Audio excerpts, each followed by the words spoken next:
Hello दोस्तों, welcome back to our YouTube channel automation roots.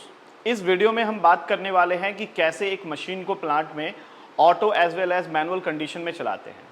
कभी कभी पीएलसी जब ख़राब हो जाता है या कोई प्रॉब्लम आता है बैकएंड से, तो उस वक्त हम सारे मशीन्स को बंद तो नहीं करेंगे, इसलिए मैनुअली चलाएंगे। ओके, तो वीडियो बहुत अच्छा होने वाला है, वीडियो को एंड तक ज़रूर देखिएगा और जो भी हमारे चैनल पर नए हैं प्लीज़ हमारे चैनल को ज़रूर सब्सक्राइब कीजिएगा। तो मैं यहाँ वीडियो शुरू करता हूँ। सबसे पहली बात कि प्लांट में मशीन को ऑटो मैनुअल में चलाने के लिए आपको एक ऑटो मैनुअल सेलेक्टर स्विच की ज़रूरत पड़ती है। एज अ होल अगर मैं पैनल के अंदर देखूं तो पूरे पैनल में ऑटो मैनुअल के लिए एक ही सेलेक्टर स्विच होता है कि अगर मैं ऑटो पे अगर उसको करता हूं तो जितनी मशीन्स है वो अब पीएलसी से ऑटो कमांड के थ्रू आएगा और पीएलसी से रन होगा। और अगर मैं ऑटो से हटाकर अगर मैं मैनुअल पे करता हूं तो जितने सारे मशीन से सब सिंगल सिंगल हमें पुश बटन से स्टार्ट करना पड़ेगा और पुश बटन से स्टॉप करना पड़ेगा। ओके, तो इसमें सबसे पहले समझने वाली चीज़ है ऑटो मैनुअल स्विच। इसका क्या काम है, ये कैसे काम करता है, इसको हम पहले समझते हैं। Auto manual selector switch basically जो मार्केट में अवेलेबल है, एक सिंगल पॉइंट वाला अवेलेबल है और एक 3 पॉइंट की सेलेक्टर स्विच अवेलेबल है। ओके, तो मैं ये ऑटो मैनुअल जो स्विच है इसका इंटरनल जो कनेक्शन है, इसके जो टर्मिनल्स है, इसके रिलेटेड मैं आपको बता रहा हूं। देखिए, सपोज ये हमारा जो है, अगर ये सिंगल पॉइंट वाली सेलेक्टर स्विच है, सिंगल पॉइंट, ठीक है, तो इसमें क्या है कि इसके अंदर आपको जो टर्मिनल्स मिलेंगे, ऐसे टोटल 4 स्क्रू टर्मिनल मिलेंगे। ओके, और ये जो दो टर्मिनल मिडिल वाले जो टर्मिनल होते हैं, ये दोनों इंटरनली शॉर्ट सर्किटेड रहते हैं। तो इसको मैं 1 नंबर बोलता हूं, ये भी 1 नंबर है क्योंकि दोनों शॉर्ट सर्किटेड है। और ये मेरा हो सकता है ऑटो वाला साइड और ये हो सकता है मैनुअल वाला साइड। ये सेलेक्टर स्विच के जो पॉइंट्स होते हैं, अगर मैं इसको बताऊं तो एक हमारा ऑफ पोजीशन रहता है और एक रहता है मैनुअल पोजीशन और एक रहता है ऑटो पोजीशन। ओके, तो जो हमारी सेलेक्टिंग पॉइंट है ये किसी एक पर रहेगा, या तो ऑफ पर रहेगा, या तो ऑटो पे रहेगा, या तो मैनुअल पे रहेगा। मान लेते हैं अभी ऑफ कंडीशन पे है। अगर ये ऑफ कंडीशन पे है, इसका मतलब 1 नंबर टर्मिनल जो है ना ही इसके साथ कनेक्टेड है ऑटो के साथ और ना ही मैनुअल के साथ कनेक्टेड है।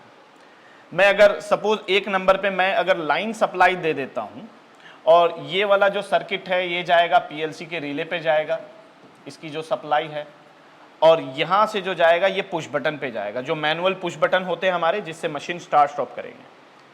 तो दोनों में से कोई एक ही सर्किट एक्टिव हो सकता है, या तो ये एक्टिव हो सकता है, ये बंद रहेगा, या तो ये बंद रहेगा और ये एक्टिव हो सकता है। और ये तब होगा जब हम अपनी ऑटो मैनुअल की सेलेक्टर स्विच जो है उसको जब हम अपने अलग अलग पॉइंट पे चेंज करेंगे। ओके, तो मैं इसको, ये तो हमारा सिंगल पॉइंट का था। अगर मैं 3 point auto manual selector switch का बात करूं तो इसमें इसके अंदर ऐसे ही 3 टोटल सर्किट होता है। मैं इसको थोड़ा डिटेल में बता रहा हूं। ओके, अगर मैं 3 पॉइंट सेलेक्टर स्विच का बात करूं तो इसमें ऐसे जो टर्मिनल्स होंगे 1 2 3 4 ये हो गए, और ऐसे ही टोटल 3 सर्किट आपको मिलेंगे।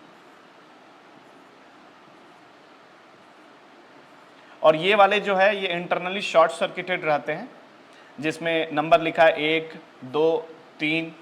ऑब्वियसली यहाँ भी वही सेम रहेगा 1 2 3। ओके, और इसको मैं बॉक्स में रख देता हूँ।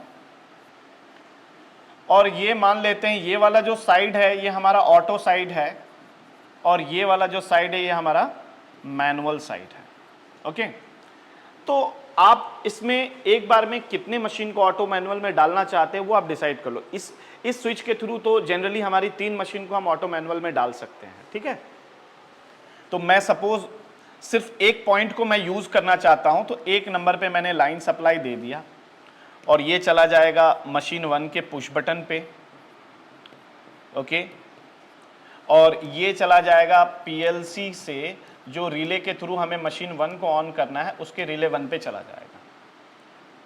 और बाकी सिलेक्शन पॉइंट वही है, या तो मैं ऑटो पे रखूंगा, या तो मैनुअल पे रखूंगा, या ऑफ कंडीशन पे रखूंगा। अगर मैं मैनुअल पे रखता हूं, सपोज मेरी सेलेक्टिंग पॉइंट जो है ये है मैनुअल पे, अगर तो मैनुअल पे रखने का मतलब कि ये 1 2 3 जो है एक साथ अपने अपने सामने वाले जो टर्मिनल्स है उसके साथ जुड़ जाएंगे। फिलहाल तो हमने एक ही मशीन कनेक्ट किया है, अगर आपको और भी मशीन को मैनुअली चलाना है तो इसको आप मशीन 2 के पुश बटन पर ले जाओ, स्टार्ट पुश बटन पे। एक और चलाना है तो ये चला जाएगा मशीन 3 के पुश बटन पे। ओके, अगर यहाँ से चलाना है तो ये चला जाएगा पीएलसी के रिले नंबर 2 पे चला जाएगा। इसके थ्रू चलाना है तो ये चला जाएगा पीएलसी के रिले नंबर 3 पे। आप अगर सबको एक्टिव करना है तो सबको लूप करके लाइन सप्लाई दे दीजिए, तो सारे टर्मिनल्स पे 1 2 और 3 सारे टर्मिनल पे लाइन सप्लाई पहुंच जाएगा। ओके, तो इसको मैं डिटेल में तो डिस्कस कर लिया कि कौन कौन से टर्मिनल्स है। अब मैं क्या करूंगा, मेरे को अभी फिलहाल इस वीडियो में एक सिंगल मशीन को ऑटो मैनुअल में चलाना है, तो उसके लिए मैं सिंगल पॉइंट वाली auto manual selector switch use करूंगा। और मैं इन फ्यूचर एक वीडियो ज़रूर बनाऊंगा कि सर अगर प्लांट में 3 से ज़्यादा मशीन्स हो, जैसे कि 15 हो, 20 हो, 100 हो, 50 मशीन्स हो, तो ये सारे मशीन्स को एक बार में एक ही सेलेक्टर स्विच से कैसे हम ऑटो मैनुअल में स्विच करते हैं, इसके लिए मैं एक सेपरेट वीडियो बनाऊंगा बहुत जल्द। ओके, तो मैं आगे बढ़ता हूं और एक सिंगल मशीन को ऑटो मैनुअल में चलाने के लिए उसका पूरा कंप्लीट वायरिंग डायग्राम बनाऊंगा और उसको एक्सप्लेन करूंगा। अभी फिलहाल मैं डिसाइड करता हूं कि जो मशीन हमारी है वो एक 3 फेज की इंडक्शन मोटर है और वो 7 HP से कम है, तो उसको ऑब्वियसली मैं ड्यूल स्टार्टर से चलाऊंगा। वही ड्यूल स्टार्टर हमारे पुश बटन से ऑन ऑफ भी हो सकता है, या तो पीएलसी से कमांड आएगा तो ऑन ऑफ होगा। ओके, तो मैं इसको अभी डिटेल में डिस्कस करूंगा, वीडियो को ज़रूर वीडियो के साथ बने रहें। तो सबसे पहले मैं एक सिंगल पॉइंट की ऑटो मैनुअल सेलेक्टर स्विच बना लेता हूं। ये मेरी सिंगल पॉइंट की ऑटो मैनुअल सेलेक्टर स्विच है। ये 1 नंबर जो टर्मिनल है सिंगल पॉइंट वाला, ये तो टर्मिनल जुड़ा हुआ है, इसको मैंने लाइन सप्लाई दे दिया। ओके, अब पहले मैं मैनुअल जो सर्किट है उसको बना लेता हूं, पुश बटन से जो स्टार्ट स्टॉप करना है। तो यहां से मैंने एक एनओ पुश बटन लगा लिया और यहां से मैंने एक एनसी पुश बटन लगा लिया। यहां से ये चला जाएगा ओएलआर के 95 और 96 के टर्मिनल पे, जैसे 95 पे गया और 96 पे निकला, और यहां से 96 से निकलकर ये चला जाएगा हमारा, जो हमारी कॉन्टैक्टर होगी कॉन्टैक्टर के A1 पे चला जाएगा और A2 को हम दे देंगे न्यूट्रल। इसकी होल्डिंग करनी है तो आप कॉन्टैक्टर का ही एक एनो इसके अक्रॉस आप लगा सकते हैं, जैसे कि ये हो गया 13 और ये हो गया 14। ओके, तो ये हमारी कंट्रोल सर्किट हो गई हमारी मशीन 1 की कॉन्टैक्टर का। ओके, जो भी हमारा कॉन्टैक्टर है उसकी कॉन्टैक्टर की हमारी मैनुअल वायरिंग हो गई है। इसको मैं बोल देता हूँ this is my start push button, this is my stop push button. ये हमारी ओवरलोड रिले की एनसी है। अच्छा, आप ओवरलोड रिले की एनसी के जगह आप MPCB motor protection circuit breaker की भी एनसी को बीच में कनेक्ट कर सकते हैं। इसकी सेपरेट मैंने वीडियो अपने चैनल पे डालकर रखा है कि ड्यूल स्टार्टर कैसे बनाते हैं, आप उसको ज़रूर देखना। मैं आई बटन पे लिंक डाल दूंगा, आप देख लेना कि कैसे ड्यूल स्टार्टर की कंप्लीट वायरिंग की जाती है। ओके, तो ये हमारा मैनुअल सर्किट हो गया है। अब हम क्या करते हैं, यही सर्किट की जो इंडिकेटर सर्किट है वो बना लेते हैं।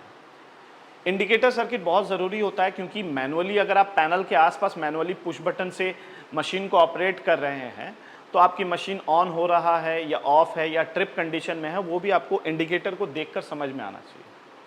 तो यहाँ बात आता है कि सर ये जो इंडिकेटर है ये सिर्फ मैनुअल कंडीशन पे काम करेगा या ऑटो और मैनुअल दोनों में काम करेगा।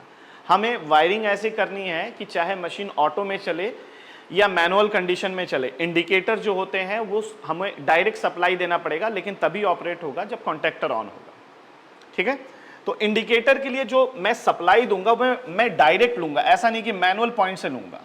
मैं 1 नंबर पॉइंट से ये जो लाइन सप्लाई है मैं यहां से डायरेक्ट उठाकर, और इंडिकेटर ग्रीन इंडिकेटर लेना है एक, तो एक एनो मैंने ले लिया, इसके साथ मैंने ले लिया एक ग्रीन इंडिकेटर। ये एनो किसका है, ये एनो है कॉन्टैक्टर के ऊपर जो आपने एडिशनल एनो लगाया है, ऑक्सिलरी एनो एनसी जो बोलते हैं। ठीक है,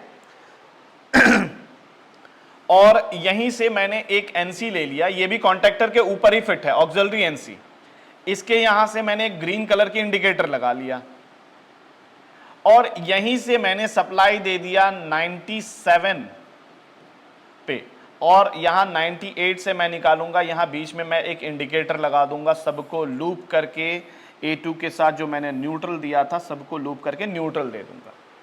कौन कौन सी इंडिकेटर है? ये 97 है, ये 98 है, मैं बता रहा हूं ये OLR की NO वाली पॉइंट है, ठीक है। ये आपकी स्टार्ट इंडिकेटर है ग्रीन कलर का, ये स्टॉप इंडिकेटर है रेड कलर का, और ये येलो कलर की इंडिकेटर है जो तभी ऑन होगा जब आपकी मोटर चलते चलते अचानक ट्रिप हो गया ओवरलोड वगैरह की वजह से, ठीक है। ये हमारा एक सर्किट बन चुका है जिसमें जो भी चीजें हैं आपको दिख रहा है। ये मैं यहां लिख दे रहा हूं, ये ऑक्सिलरी NO है कॉन्टैक्टर का, ये जो है ये है ऑक्सिलरी NC कॉन्टैक्टर का, ठीक है, और ये OLR का NO पॉइंट है। ये मैनुअल सर्किट हमारा जो है वो कंप्लीट हो चुका है। अब हमें इसी सर्किट को अगर PLC से ऑपरेट करना हो तो उसके लिए मैं सर्किट बनाता हूँ, ठीक है। तो PLC से ऑपरेट करने के लिए हमें मैं PLC में कोई पुश बटन यूज़ नहीं करूँगा स्टार्ट स्टॉप के लिए। जो ऑलरेडी PLC के रिलेटेड नॉलेज रखते हैं वो जान रहे होंगे कि PLC के एक आउटपुट को हम मेमोरी बिट से ऑन ऑफ कर सकते हैं, ओके। तो मैं PLC के एक आउटपुट को सिर्फ सिंपल एक स्टार्ट स्टॉप जो करूँगा वो मेमोरी बिट से करूँगा, ठीक। तो मैं एक काम करता हूँ, थोड़ा सा इसको ऊपर करता हूँ और यहाँ आप देखिए ये वाली जो ऑटो वाली जो पॉइंट है यहाँ से आप वायर निकालिए, ये कहाँ जाएगा मैं बता देता हूँ। पहले तो आप एक यहाँ PLC का एक ब्लॉक बना लीजिए। अब ये कोई भी PLC हो सकता है, किसी भी कंपनी का PLC हो सकता है, ठीक है। और मेरी PLC की जो आउटपुट 0 है, अगर मैं सीमेंस के अकॉर्डिंग बोलूँ तो मेरी आउटपुट 0 जो है वो Q 0.0 हो जाएगा, okay. This is my PLC। अब क्या है कि हमें एक्चुअल में करना क्या है कि अगर ऑटो में चलाना है मशीन को तो PLC के आउटपुट से एक हमें एक्सटर्नल रिले ऑन करना पड़ेगा, एक 24 वोल्ट की कॉयल वाली रिले लगाना पड़ेगा, और रिले जब ऑपरेट होगा तो वहां से हमारी फिर कॉन्टैक्टर को सप्लाई जाएगी मोटर की, ठीक है। तो मैं यहाँ एक 24 वोल्ट की रिले लगा लेता हूँ, इसके आउटपुट टर्मिनल से निकालकर एक 24 वोल्ट की रिले की कॉयल लगा लेता हूँ। रिले की जो कॉयल की जो टर्मिनल है मैं लिख देता हूँ, ये 13 है और ये हमारी 14 नंबर टर्मिनल है जिसको हमें कनेक्ट करना है 0 वोल्ट से। और ये जो रिले है हमारा 24 वोल्ट का रिले है, इसको ध्यान रखना। अब एक्सटर्नल मैंने रिले यूज किया है तो इस रिले में एक कॉमन टर्मिनल होगा, एक NO होगा और एक NC होगा। हो सकता है 8 पिन का रिले हो या 5 पिन का हो, आपको बस एक कॉमन और NO को यूज करना है, NC को यूज नहीं करना है इस पर्पस में, ओके। तो जो रिले की कॉमन पॉइंट होगी, जैसे कि ये रिले की कॉमन पॉइंट है और ये हमारा है रिले का NO पॉइंट, ठीक है। अब ये NO पॉइंट को क्या करो, आप आइदर 95 के ऊपर लगाओ या स्टॉप बटन के यहाँ नीचे आप कनेक्ट कर सकते हो, या तो यहाँ कनेक्ट कर सकते हो या 95 वाली जो टर्मिनल है OLR की यहाँ कनेक्ट कर सकते हो। तो मैं एक काम करता हूँ, यहाँ NO से निकाल कर NO वाली जो टर्मिनल है रिले का उसको मैं 95 OLR के 95 पे ऐसे करके कनेक्ट कर देता हूँ, ये जुड़ गया। तो चलो NO का कनेक्शन हो गया रिले का। और ये जो कॉमन पॉइंट है रिले का, जो हमारी ऑटो मैनुअल सेलेक्टर स्विच का जो ऑटो पॉइंट वाली जो टर्मिनल से वायर आ रहा है उसको आप रिले के ऐसे कॉमन पे कनेक्ट कर दीजिए। और ये हमारी, अगर मैं बोलूं तो ये हमारी रिले एक्सटर्नल रिले है, ठीक है, ये एक्सटर्नल रिले है। अब देखिए कनेक्शन तो हो चुका है, ठीक है। अब हमें इसमें कुछ करना नहीं, एक छोटा सा मैं सिंगल लाइन का एक लैडर डायग्राम की प्रोग्राम बना दे रहा हूं जिससे हम PLC से अगर ऑपरेट करना चाहें तो ऑपरेट कर सकते हैं। एक सिंगल लाइन का मैं प्रोग्राम लिख रहा हूं, जैसे कि स्टार्ट करना है, स्टॉप करना है और एक आउटपुट को ऑन करना है, ठीक है, और ये आउटपुट को होल्ड करना है। स्टार्ट मैं करूंगा मेमोरी 0.0 से, स्टॉप करूंगा मेमोरी 0.1 से, आउटपुट ऑन करूंगा Q 0.0, ये फर्स्ट आउटपुट, और इसकी होल्डिंग कर दूंगा Q 0.0 से। ये मेरी PLC की लॉजिक बन गई। PLC के लॉजिक को आप क्या करो, PLC के अंदर डाउनलोड कर दो। यहां से मैंने केबल के थ्रू अपने PLC में क्या किया, इसको डाउनलोड कर दिया। अब प्रोग्राम पढ़ चुका है PLC के अंदर। अब क्या करना है, चलिए मैं एक काम करता हूं, पहले इसको मैनुअल कैसे ऑपरेट करेंगे उसके रिलेटेड बताता हूं। अगर आपको प्लांट में इस मशीन को मैनुअली चलाना है तो जो सेलेक्टर स्विच है उसको आप मैनुअल पोजीशन पे कर दीजिए। अगर मैं मैनुअल पोजीशन पे करता हूं तो मेरी जो 1 नंबर वाली जो टर्मिनल है सेलेक्टर स्विच की, ये तो इसके साथ जुड़ जाएगा, इसके साथ कनेक्ट हो जाएगा, ऐसे कनेक्ट हो गया, और इसके साथ अभी कनेक्शन नहीं है ऑटो वाले पॉइंट के। अगर इधर कनेक्शन नहीं है तो इधर कोई सप्लाई अभी रिले के कॉमन पे नहीं आ रहा है, ठीक।